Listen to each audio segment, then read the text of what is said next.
مکہ مکرمہ میں 1445 ہجری کے حج سیزن کے بعد اس عرصے کے دوران مقدس دارالحکومت کی میونسپلٹی نے اپنی نگرانی اور تفتیشی مہم جاری رکھی ہے۔ کھانے پینے کی چیزوں، اداروں، تجارتی بازاروں اور ریسٹورنٹ کی نگرانی جو ہے وہ تمام جاری ہے۔ کیفیٹیریاز اور دکانداریں جتنی بھی ہیں گلیوں میں اور محلوں میں، تمام چیزوں پر جو ہے وہ کڑی نگرانی رکھی جا رہی ہے تاکہ کسی بھی قسم کی جو ہے گندگی یا کوئی رپورٹس موصول ہونے پر ان پر فوری طور پر جو ہے وہ کارروائی کی جاتی ہے۔ اسی سلسلے میں سیکریٹریٹ نے العزیزیہ، باہرہ، وسطی علاقہ، المعابدہ اور الحدیبیہ کی میونسپلٹیز کے اندر فیلڈ مہم کے دوران جو ہے اپنے جو ہے وہاں پر چھاپے مارتے ہوئے کئی سٹورز کی نگرانی کی ہے، جن میں ان کو جو ہے فائن بھی کیے گئے ہیں، ان کو جو ہے کئی دکانوں کو بند بھی کیا گیا ہے۔ وہاں سے 5400 کلو گرام جو ہے وہ کھانا بھی ضبط کیا گیا، اور اس کے علاوہ جو ہے وہاں پر مختلف جو کھانے پینے کی دیگر اشیاء تھی جو کہ انسانی استعمال کے قابل نہیں تھی، ان کو ضبط کر کے تلف بھی کر دیا گیا۔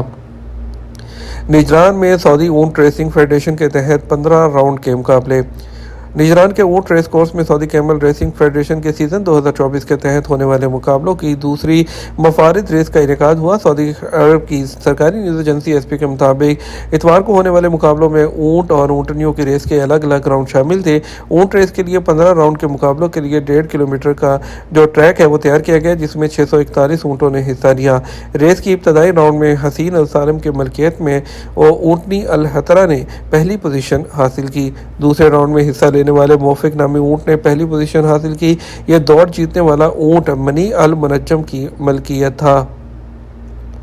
سعودی طبی عملے کی خوش اخلاقی بیماری کو کم کر دیتی ہے۔ فریضہ حج کی ادائیگی کے بعد بری سرحدی چوکی حالہ عمار سے واپس جانے والے حاجی کا کہنا ہے کہ سعودی ہلال احمر کے اہلکاروں کی خدمات مثالی جبکہ عملہ انتہائی خوش اخلاق ہے۔ سبق نیوز نے چیک پوسٹ پر فراہم کی جانے والی طبی خدمات کے حوالے سے ایک ویڈیو سروے کیا، جس میں حاجیوں کو فراہم کی جانے والی خدمات کا جائزہ لیا گیا۔ چیک پوسٹ پر متعین ہلال احمر کے اہلکاروں کی خوش اخلاقی اور فرض شناسی کے حوالے سے حجاج کا کہنا تھا کہ طبی عملے جس طرح ہماری خدمت میں مصروف ہے وہ بے مثال ہے۔ حاجیوں کا کہنا تھا کہ نہ صرف چیک پوسٹ ہی بلکہ انہیں سعودی عرب کے قیام کے دوران کسی قسم کی مشکل صورتحال کا سامنا نہیں کرنا پڑا۔ یہاں فراہم کی جانے والی طبی خدمات انتہائی معیاری ہیں۔ عرب ملک سے تعلق رکھنے والے حاجی کا کہنا تھا چیک پوسٹ پر ہمارا استقبال مسکراہٹ کے ساتھ کیا۔ Saudi food and drug general authority نے قطیف میں ایک ایسی جو ہے جگہ کو جو ہے ان کو بند کیا ہے جہاں پر جو ہے غیر ضروری اور لائسنس کے بغیر کاسمیٹکس کی اشیاء جو تھیں وہ تیار کی جا رہی تھیں۔ Food and drug administration authority نے وضاحت کی ہے کہ ویب سائٹ کے ذریعے مارکیٹنگ کی جانے والی نامعلوم جو مصنوعات تھیں ان کا سراغ لگانے کے عمل سے یہ بات واضح ہو گئی کہ اسے جو رہائشی مکان تھا اس کو غیر قانونی طور پر چیزیں تیار کرنے کے لیے جو ہے وہ یوز کیا جا رہا تھا۔ تمام مصنوعات اور خام مال کو جو ہے وہ ضبط کر دیا گیا ہے اور اسے تعلق رکھنے والا جو ایک غیر لائسنس یافتہ گودام جو ہے اس کو بھی سیل کر دیا گیا ہے، اور ویب سائٹ کے ذریعے آرڈرز جو ہے وہ وہاں پر لیے جا رہے تھے۔ اتھارٹی نے بتایا کہ ذخیرہ کرنے کی جگہ کو بند کر دیا گیا۔ ضبط شدہ مصنوعات کو سیز آؤٹ لیٹ گھر اور گودام سے ضبط کیا گیا تھا، جس کی مقدار کا تخمینہ 3,65,000 جو کہ مصنوعات تھیں۔ کاسمیٹک پروڈکٹس کے قانون اور اس کے ایگزیکٹو ریگولیشنز کے آرٹیکل 34 کے مطابق اسٹیبلشمنٹ کی طرف سے کی جانے والی خلاف ورزیوں کی سزا 5 ملین ریال جو ہے وہ جرمانہ اور 5 سال تک قید بھی ہو سکتی ہے۔ ہمارے ریزورٹس کی قیمتوں کا تعین بین الاقوامی ہوٹل کرتے ہیں ریڈ سی انٹرنیشنل۔ ریڈ سی انٹرنیشنل کمپنی کے چیف ایڈمنسٹریشن اور آفیشل ترجمان انجینئر احمد غازی درویش نے انکشاف کیا کہ سعودی عرب کے مغربی ساحل کے ساتھ ساتھ لگژری ریڈ سی جو ریزورٹس ہے اس کی قیمتوں کا جو سطح ہے اس کا تعین ترقی پذیر کمپنی خود نہیں کرتی، بلکہ اس کے ریزورٹس کے انتظام کے ذمہ دار بین الاقوامی ہوٹل جو برانڈز ہیں اس کے تابع ہیں، جو زائرین کی فلاح و بہبود کو سامنے رکھ کر ان کی قیمتوں کا تعین کرتے ہیں۔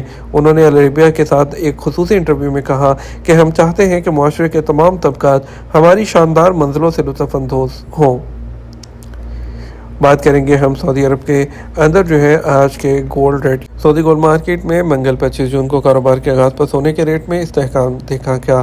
اجل ویب سائٹ کے مطابق سب سے زیادہ فروخت ہونے والے 21 کیرٹ 1 گرام سونے کی قیمت 245 ریال اور 41 حلالہ رہی، اور اس کے علاوہ 24 کیرٹ 1 گرام سونے کی قیمت 280 ریال اور 46 حلالہ رہی، 22 کیرٹ 1 گرام سونا 257 ریال اور 9 حلالہ رہا، اور 18 کیرٹ 1 گرام سونے کی قیمت 210 ریال اور 13 حلالہ رہی ہے۔